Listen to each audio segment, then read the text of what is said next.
Hello guys! Hello para to sa lahat ng Aries.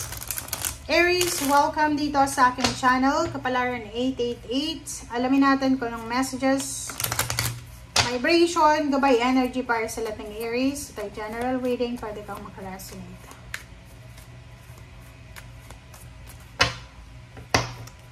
Okay, Bear, number 10, 10 of Swords. Bear, 15, 6. Okay, Aries. Nakikita ko sa'yo dito na 10 of Swords to eh. Merong recovery, merong healing na posibleng mangyari sa'yo. Yung bear na to na number 15-6, it's balance card to. Sinasabi ng baraha sa'yo na siguro for almost 10 months, nakaranas ka ng sobrang panlalait, judgment, criticism from other people. But for the month of April and May, nakikita ko sa'yo dito na may closure na to. Balanse. Parang kung sino yung mga taong nagsalita ng masama laban sa'yo, ay posibleng karmahin sila. Ito yung literal na message ng karma to eh. Kasi, sinasabi ng baraha na recovery to eh. 'Di ba? You will be going out stronger. 'Di ba? Parang, halimbawa ito, 'di ba, yung tao na nilapastangan, 'di ba? Taong ginudge, 'di ba? Parang ang tingin ng mga tao ay sobrang masamang tao na. And this month of April and May, ibabalik ng universe yung nawala sa yung reputasyon, nawala sa yung pera, nawala sa yung trabaho, respeto, or kung ano pa man. So you will be super stronger. You will be empowered this month of April and May. So yun, ibabalik sa iyo kung ano yung nawala sa iyo.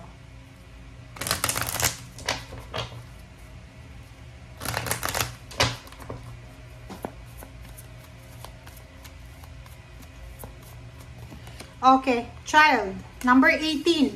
So, nakikita natin dito na parang para kang isang bata.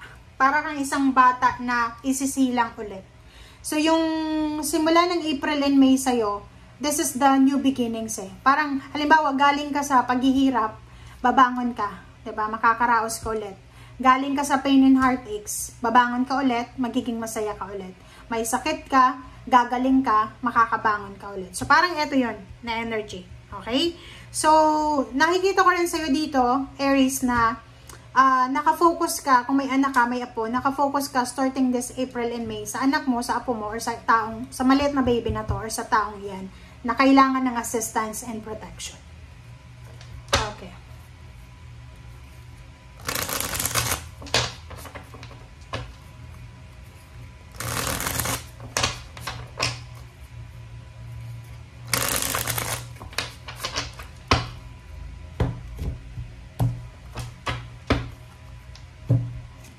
Okay, 10 of Pentacles.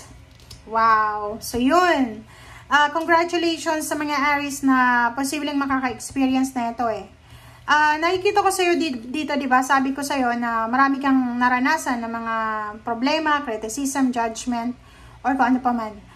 Dito sinasabi na starting April and May, posibleng mararecover mo yung nawala sa yung pera. Pwedeng nawalan ka ng pera, nawalan ka ng inheritance or anything.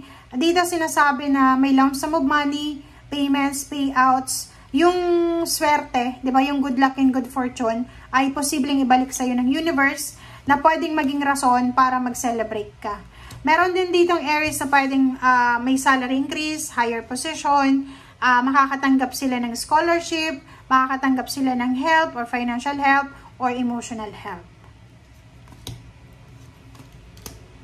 Okay, so dito naman sinasabi ng baraha sa'yo na this month of April and May, ngayon maiintindihan mo kung bakit nangyari sa'yo yung nangyari sa'yo sa nakaraang taon, nakaraang dekada, or nakaraang buwan. So, mayroon kang realization dito. Marami kang realization this April and May na pwedeng magdala sa'yo ng sobrang positivity, confidence, and then pagiging grateful. Okay. So, dito naman, sinasabi ng baraha sa'yo, mag-iingat tayo, Aries, sa relationship natin. Okay? Ingat-ingat ka sa pakikipagrelasyon kung single ka pa. Ingat-ingat ka din sa pagpasok sa third party. Huwag nating papasukin yung third party, guys, kasi yun yung pwede nating ikabagsak dito sa tower. Okay? Okay, King of Pentacles and Four of Cups. King of Pentacles and Four of Cups, sinasabi ng baraha sa'yo na if you're waiting for money, di ba, yung parang naghihintay ka ng pera, pwedeng naghihintay ka ng trabaho, naghihintay ka na may magbigay sa'yo ng pera.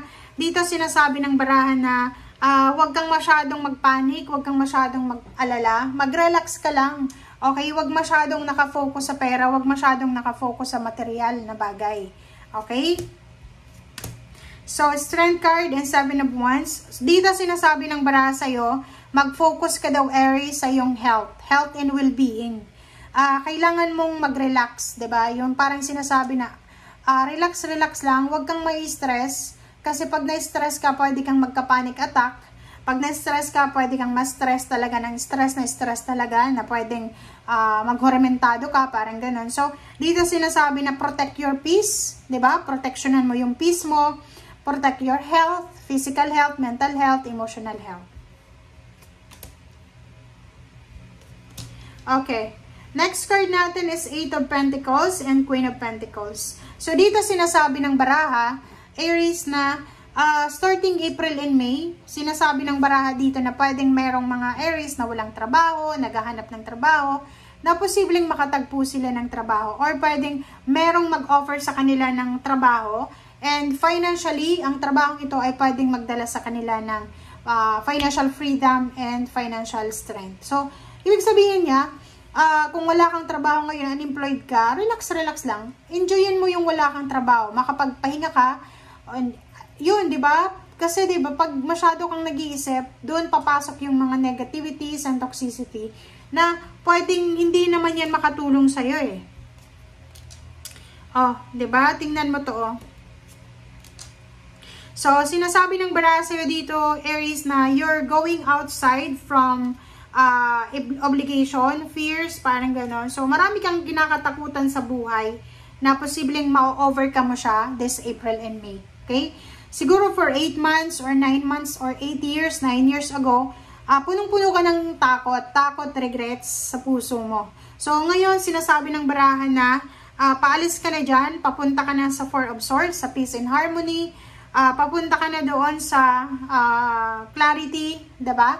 And nakikita natin dito yung Nine of Cups. Sinasabi ng baraha sa'yo na nakafocus or mag-focus ka na lang simula ngayong April and May sa pamilya, sa kaligayahan mo, sa kaligayahan ng pamilya. And unexpected dito, sinasabi ng baraha na magiging sobrang busy ka sa mga susunod na buwan na taon. Lalo na next years, pwedeng next year yon, sobrang busy ka sa trabaho or kung may business ka man. Thank you guys for watching. Bye!